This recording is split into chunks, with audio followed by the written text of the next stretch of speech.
Hello world, this is Zan with Abysia, playing Stairway to Eternity, turn number 23. So I'm coming back from a quick vacation in which Balin did most of my turns, and I'm actually recording this before I go back and do the other turns and just kind of look at the setup that we've got. We talked a bit about what was going on, and I actually ran some tests before hopping in here, because he showed me this army here. And one of the things I had told him to do was just drop the god on it again, and he was just about to until I ran a few tests, and he has these summer lions. He has 11 of them, I think it was. And it's been surprisingly a huge problem because they're pretty much fire immune. I have no idea where he got them from. It has to be like an event or something because it's Conjuration 5, 20 fire gems each, and he has 11, which means he cast it twice. That's insane. Um, and what ends up happening is if I drop my god on that, he literally cannot kill those things fast enough because they are immune to fire. So he has to try to kill them one by one. Meanwhile, he's being swarmed by, the endless hordes of undead, which, if you remember from last time, he was barely able to deal with last time. Now, I have this huge army here, and I've also tested this army against the Asphodel army, and I win every time. But the combination of foul vapors ticking away at me, while he has 26 mages casting Horde of Skeletons, it takes me too long to win, and most of his mages end up running away because I guess they wake up routed and they get off the field, and it's garbage. I don't want a Pyrrhic victory because that only helps him. So while he's running around doing not much with his giant stack of mages, that's kind of like an all-in. It feels like I'm just gonna sit here and research. I mean, I think his play is that I'm a do or die for him right now. It's funny because he started this. Um, but I need to kind of think what happens after I take Asphodel because it looks like some of his territory still has population. And his dominion's actually kind of low outside of this one fort, which might have like his prophet preaching in it or something. Um, but I have to plan for what happens after Asphodel, and there's not going to be too much income I'm going to get from this. Not to mention all the time I've been getting raided, I've been mobilizing my mages. It's going to leave me more behind than it is ahead, even if it will increase my nature income if I get his capital. Um, so it's mainly just I have to sit here and research.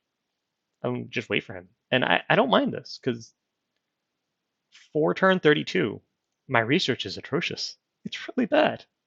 It's horrendously bad. And my income it's a little less than it used to be back when this war started. And back then it was good, but right now it's actually kind of bad again. Like Relay and his little underwater super lake with his full scales, I think that's perfect scales actually, is probably going to come up and kick my ass with this army that just took the throne. That would be a problem if this army ran up here and decided to fight me. I'd probably kick their ass, but it's going to hurt, and I don't want to do that. Uh, to that end, I'm trying up here to get more nature mages online. I know I've spent so much money on infrastructure, and that's why my research sucks. But if I build up this um, fort here, I can get these gnomes.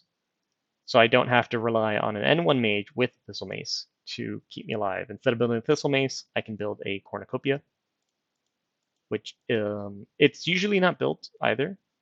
Oh look, I don't even have. Oh yeah, right here. This isn't a very commonly built item either, but it's going to give me 2 temporary nature gems and the 50 supply. So yeah, it's expensive and it takes a while to pay off, but I'm already going to have to build these bags of wine to go through Asphodel anyways, and that's 5. And then if I didn't have those gnomes, I would be building a thistle maze for this idiot, and that's 10. So it's kind of condensing the thistle mace and the bag of wine into one item that will give me 2 temporary nature gems and the food, and that's going to let me cast Poison Ward more often. I can cast it, twice per mage with no upkeep because I'll have paid it all up front. So he can't gem bait me. I don't know how he would. I don't think he has anything that can really magic phase, but I mean, this guy has summer lions. So shenanigans are not out the window. So I'm going to get these guys so I can get more poison ward. I'm going to build an assassin up here so I can finally take these provinces. I'm recruiting him, right? Yep. Searching with this guy, and eventually I'm going to move him down to the front. And I'm actually gonna end up recruiting more of these guys. I said they're kind of bad earlier, but right now, this darn spell that I said I wasn't gonna use, Liquid Flames of Ruach, I need to start using for this big AoE damage because I have to kill 26 Dryad Hags worth of Horde of Skeletons on turn 52. This is nutty. Makes no sense to me. It's even actually kind of crazy that Asphodel has that much money because 26 Dryad Hags is like 7,000 or 8,000 gold. That's pretty nutty. But hey, it is what it is. Because I need to beat this army and I need to beat it decisively. Because once I do that, I can sit on his swords. And I did it earlier when it was here, but I had to retake my castle. I need to do it again now, and I can take his castle. And if I'm sitting here in Stone Heavens 21, he's done. Because he's gonna have to patrol or whatnot. The turn he doesn't, I bop him. The turn he doesn't, I'm gonna eat him alive with assassins. Oh gosh, I just need to. I need one more win against him, and I can just walk over him. I hope. And I need a win that kills those hacks. Like I said, I can win, but then they run away, and then I have to fight them again. I don't have the the upkeep that he does. I need more blood hunters. Many more blood hunters. Oh boy. Can I actually build? I don't know if I can get a crystal coin. I can teleport from these two provinces, so I don't have to walk. So I may do that. It's expensive. I can afford it.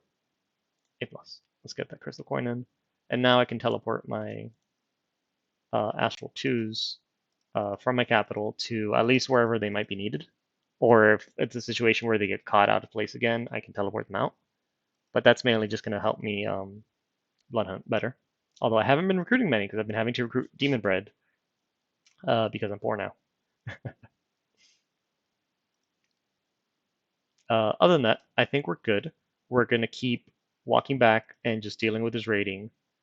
Try to take these two provinces. They'll give me an extra 100 gold a turn, which would be useful. Try to retake this for the extra nature gems. Hopefully eventually end his dumb raiding. But yeah, step back, keep researching, because I am very far behind. I don't have a blood economy. I don't have research. I am a big paper tiger right now that has this one army that will kill whoever fights it, as long as they don't have, 100 turn combat under Fall Favors. So with that, see you next time on turn 32.